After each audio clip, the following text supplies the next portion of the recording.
এই তো এখানে চিকেন, আলু দিয়ে চিকেন রান্না করেছি।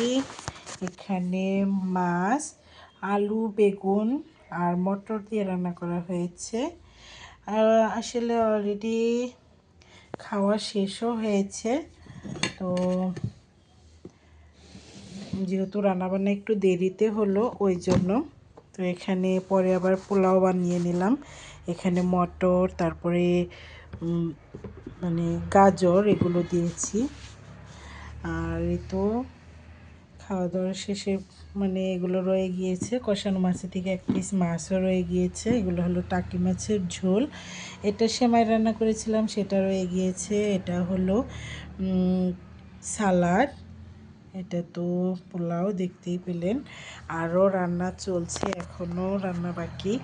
এখানে কাঁচামরিচ পেঁয়াজ দিয়ে এই মাছ, টাকি মাছ এগুলো মানে ভর্তা করবে। আমার মাসি এসেছে, তো মাসি ভর্তাটা করবে। মাসির হাতে ভর্তা খেতে অনেক বেশি ভালো লাগে, ওই জন্য মাসিকেই বললাম ভর্তাটা করার জন্য। আর যেহেতু সকালে অলরেডি একবার খাওয়া হয়ে গিয়েছে, বাকি আবারও খেতে হবে।